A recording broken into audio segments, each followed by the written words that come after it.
Hey, how are you, everybody? I'm Dave, and I'm alive and well. And I think it's swell.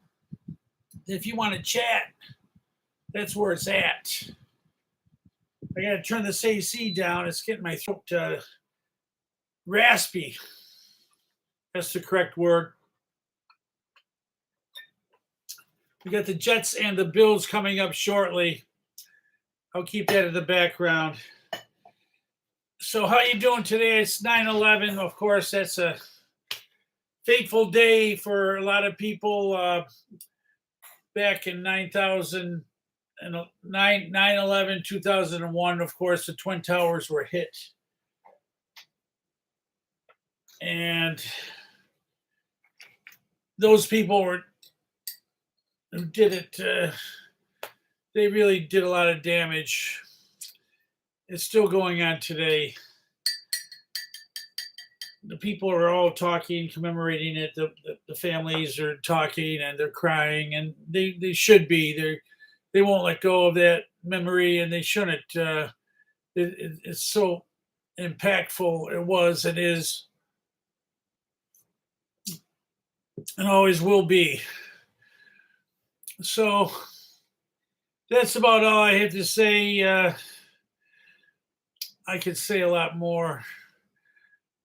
I had on New York One, and I was listening to them periodically. They were going on, I think, until past noon. There's so many people that perished, and it was a place. If you were there, like I was, you always remember. It's similar to when JFK was shot. I was in second grade. They pulled us out of school.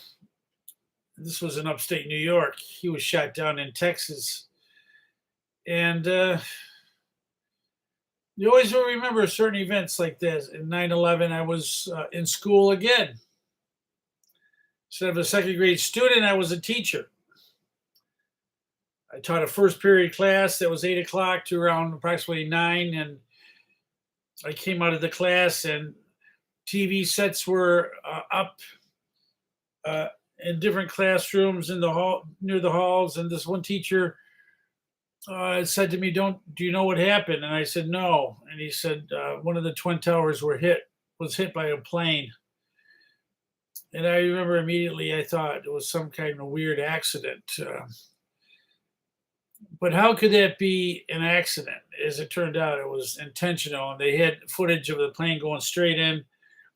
And as we were talking, this was a little past 9 o'clock. I think it's like 9:08. And the TV's on. And actually, there's another plane that hit in the second tower. So then we knew this is sabotage. This is terrorism. And we were shocked. This one teacher, she said to me, her name was Anne. She goes, "A lot of people have died or are dying today." And I said, "Oh, wow." And I knew it. And they actually had pictures of people jumping off out of the towers because they were trapped. They couldn't get out. The planes hit like in the middle, and then the people from above it couldn't get out. There was fires and stuff. I think no one who was above where the planes were hit got out. I'm not sure. The ones underneath had a chance to get out if they moved quickly. They walked all the way down. I think some people were saying stay where you are, which one's it smart. Firefighters, of course, went rushing in, and they lost their lives. They must have known deep down that they were going to lose their lives, and they still went in to save people, to get them out. God, what a tragedy. What a goddamn fucking tragedy.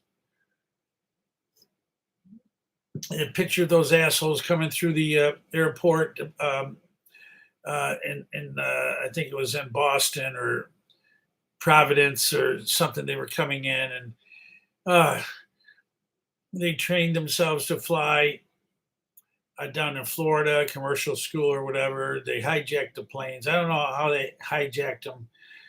I never got the specifics on how they got in there and hijacked them, but then that other group, that other plane was brought down in Pennsylvania, in the fields of Pennsylvania. And to this day, no one knows the passengers were part of that, bringing it down or whatever. But knowing that they were heading, I think, to Washington, D.C. to try to create some more terror and destruction. But what a day. And all I remember is people walking like a big migration of people walking north, away from the southern part of Manhattan where the Twin Towers were, and people walking, just tons and tons of people walking. The subways were down, I think, and because the Twin Towers were hit, where the number one train was down there at Van Cortlandt Street, and I think other subways were down. They were all shut down. Buses, people would come by in buses. The buses were so packed with people. Most people just walked. They just kept walking and walking all the way down, all the way up, up, up. And some people not only lived in Upper Manhattan, but they lived in the Bronx. They just kept walking and walking. The Bronx is above Manhattan. I guess a lot of people are walking across to Brooklyn too, across the Brooklyn Bridge or whatever, the bridges. It was just, I went to a bar after work. It was one of the weirdest things ever. The bar, the bar was packed with people. It was so totally silent. You could drop a pen. Of course, people wanted to drink, so they're not going to impede that. I just walk up to the bar with my money. I point. I just whisper, just say beer or whatever, and then everything was done. There's no. People just needed to be with each other, and they were in silence, more or less. And that was like the first day. And then, Ground Zero down where it happened, it was so destroyed. And I didn't go down there in Lower Manhattan for a long, long time. I stayed way away. And I think my instincts told me, and not only my instincts, but just the information coming out, that there might be a dangerous place to go in terms of the air quality from the explosions and everything. When people were coming out, they were covered in white soot from the buildings collapsing, and apparently, like a lot of us thought, I'm sure a lot more than just me, that could be very dangerous in the long term, and people got cancer or a lot of different things, and it was true.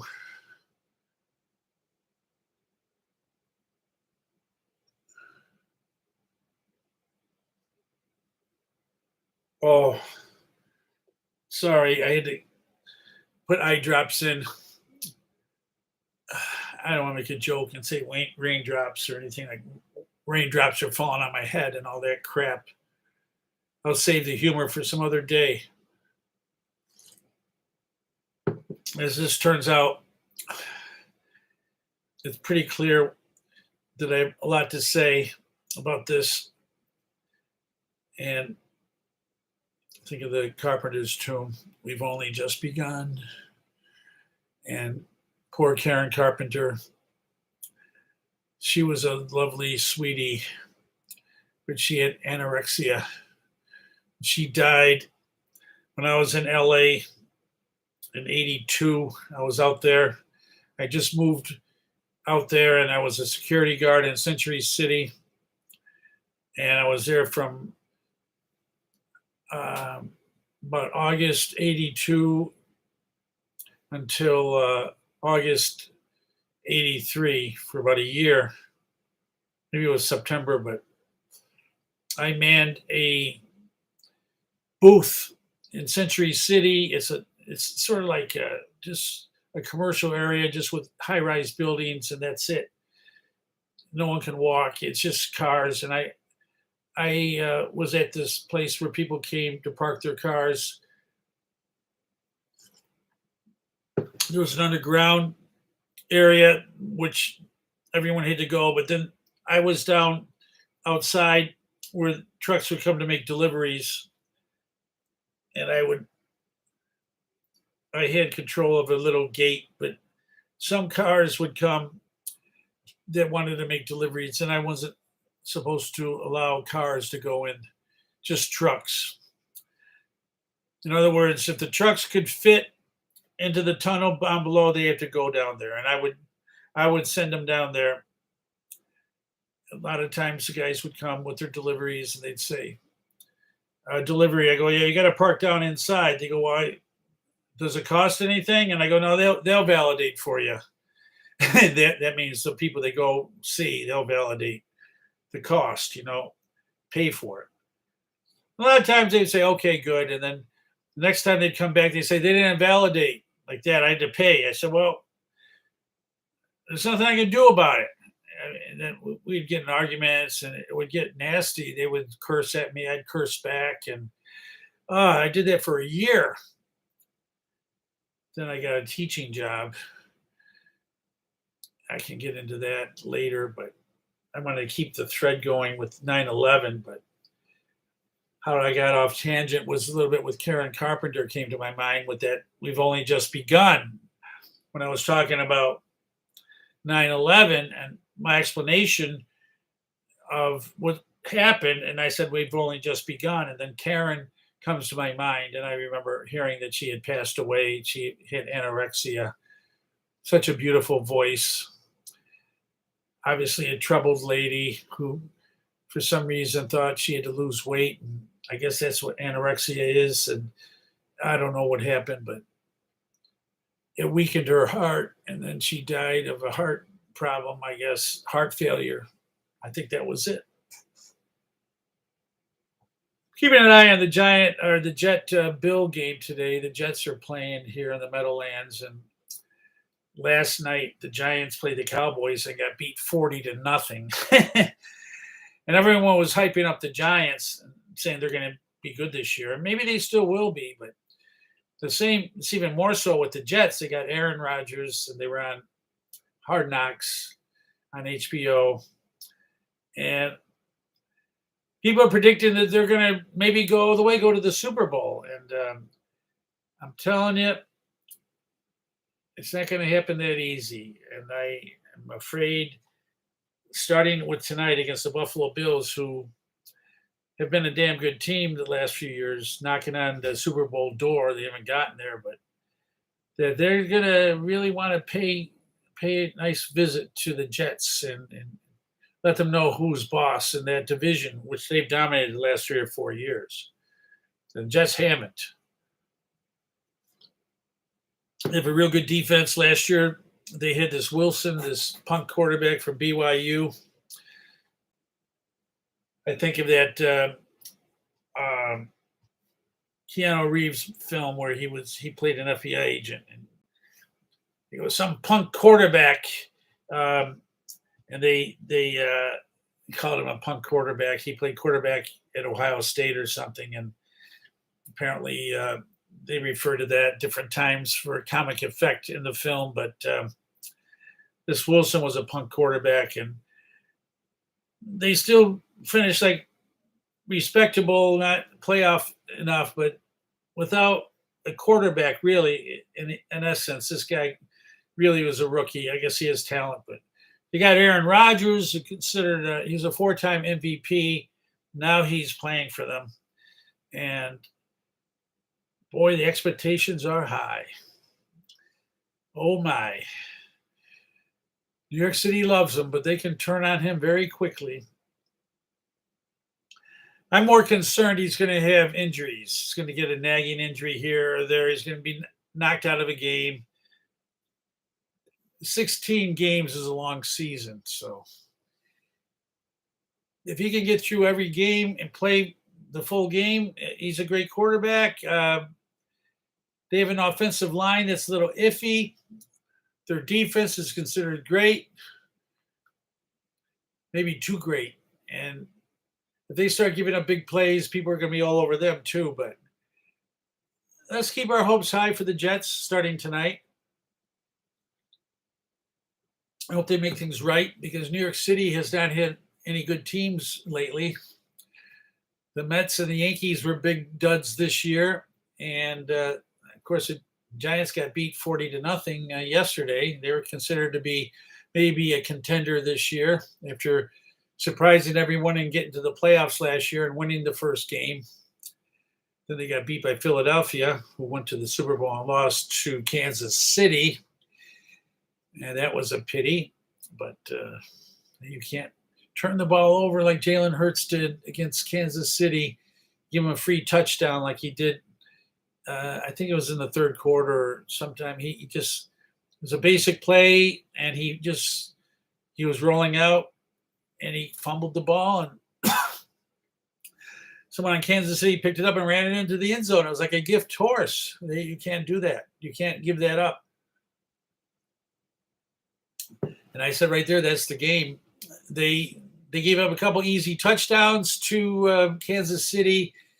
Kansas City had some plays that befuddled them, and Philly was supposed to have a great defense, and they didn't rush the quarterback Mahomes at all. In contrast to the Tampa Bay Buccaneers, who had done it a couple years before, and they ended up beating the Chiefs because they just tormented the hell out of Mahomes. But this vaunted Philly defense couldn't do crap. But still, in spite of that, they could have won that game if they had not made that Jalen Hurts turnover. They could have outscored them. But that's another story for another time, I believe. And I'm going to give you a reprieve on that and get back to 9/11. And I haven't lost my train of thought. I left off when I was at the bar and I was sitting there and everyone else was there. And it was a big hit. The baseball teams were playing, the Mets, the Yankees, and they had some great games in celebration of 9/11 right off the bat. You know, people were saying, should we play the games or not? And I guess I had mentioned JFK earlier. He was assassinated back in 1962, November, and they were discussing whether they should cancel the football games that Sunday because they didn't do it. I think they played, but there was a debate over that. Maybe they did, maybe they didn't. I don't know. If anyone's out there watching, you want to chat in, tell me right now. Chat, as a matter of fact. I wish somebody would chat with me, but I'm doing all right. I'm getting through this. And this is taped, so it's live now, but then when it's over, it's taped and it runs on YouTube. And a few people watch each show. 3, 4, 5, 6, 7, 8, 9, 10, whatever. Each show. This is my 10th, Dave Live 10. And I did cable access for years. I did shows that aired like basically on Saturday. Sometimes first it was like Friday evening, but then Saturday afternoon, late afternoon, early evening. And I was used to airing shows for many years and not too many people watching the shows. So I'm very comfortable doing a show that basically no one watches. I enjoy doing it. And I'm proving that I can do this, and I'm very comfortable. Uh, so I wish I could take calls. I wish I could take chats, but it's available. Unless something has gone wrong and no one's or someone's watching, they don't know how to chat. But I'm going to say, chat, please chat, please chat. Got to spell it right. Chat with me. Okay. I sent it out there. That's my form of SOS.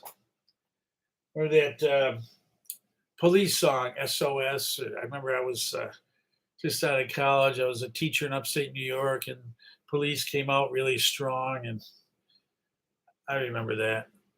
I had some young students that were in their late teens, and I was in my early 20s. So I was very close age wise to them. And they were attracted to me. I was a good looking guy. I was in good shape, and I was attracted to them. And that's another story for another time. Yes, yes, but I don't know if I'll ever cover that. What happened with one or two of those ladies. I don't want to. I don't want to get myself in trouble.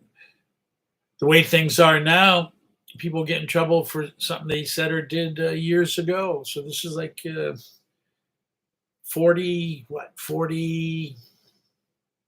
plus years ago, close to 45. I'll tell you, I've read in the papers where people are being sued or being taken to court or whatever about what they said or did 40 years ago. And I'm not going down that road. But so it be told. Getting back to 9/11, yes, this is the anniversary. It happened in 2001. Today is 2023. So that was 22 years ago, basically. It didn't go. I mean, it went, and it kind of fizzled out. I think I mentioned this on my last show about New York City has had some tough events, and the pandemic, when it came, it lasted for over a year. And then now I referred to the migratory crisis we're in. The asylum seekers are coming in force, and it seems like there's no solution, and our money is being exhausted to pay. And now the mayor's saying he's going to ask for budget cuts that's taken from us to give to them. And a lot of people don't go for that. I'm in a building, and they're scheduled to come tomorrow. A whole bunch of families, and I don't know what to expect. I remember in June, a whole bunch of adults came in, and I was a little trepidated about that. And it turned out pretty good. They came in, the staff that brought them in, they brought them in very nicely, and they kept to themselves. It was quiet. And now with families, I don't know what they're talking about. With families, I live in a room, and most of these places are little rooms, and some are bigger than others. But how can you put families in rooms? I don't know. There's some rooms that can accommodate them, but there's others that I don't know how they're going to do it. But that's not of my concern. It's just how it affects me. There's guards on every floor, so if they misbehave, they'll show them the door. But we're winding down once again.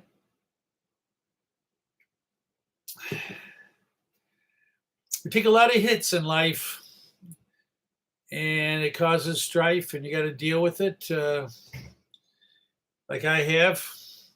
And I'm going to say I'm going to go and take a picture of this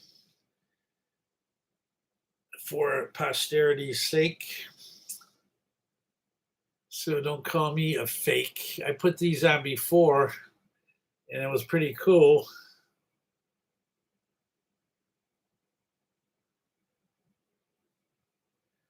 So I just checking my picture out, and it looks pretty good. I didn't look up.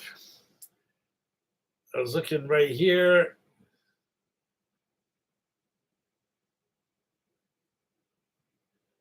Let me see if that's better. That's better. And that one wasn't so good, but they're both pretty good. This iPhone 13 has been wonderful for me.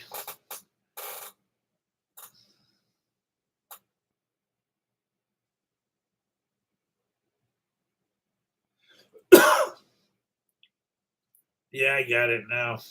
I got the gist of it. I post a lot of stuff.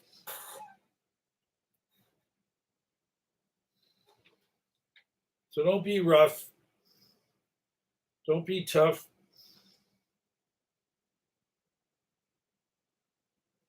Let me go sideways.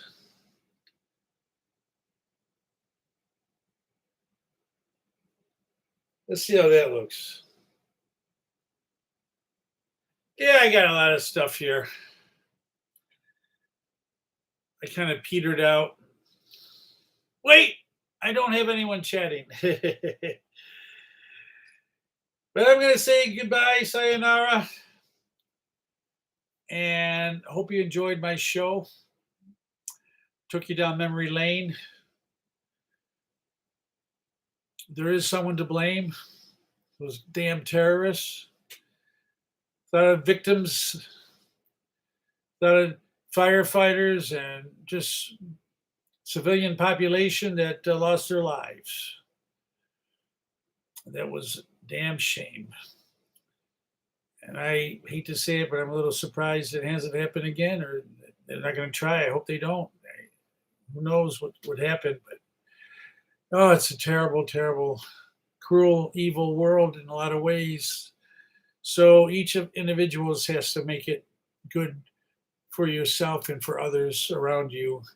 Hopefully, we can build on that. But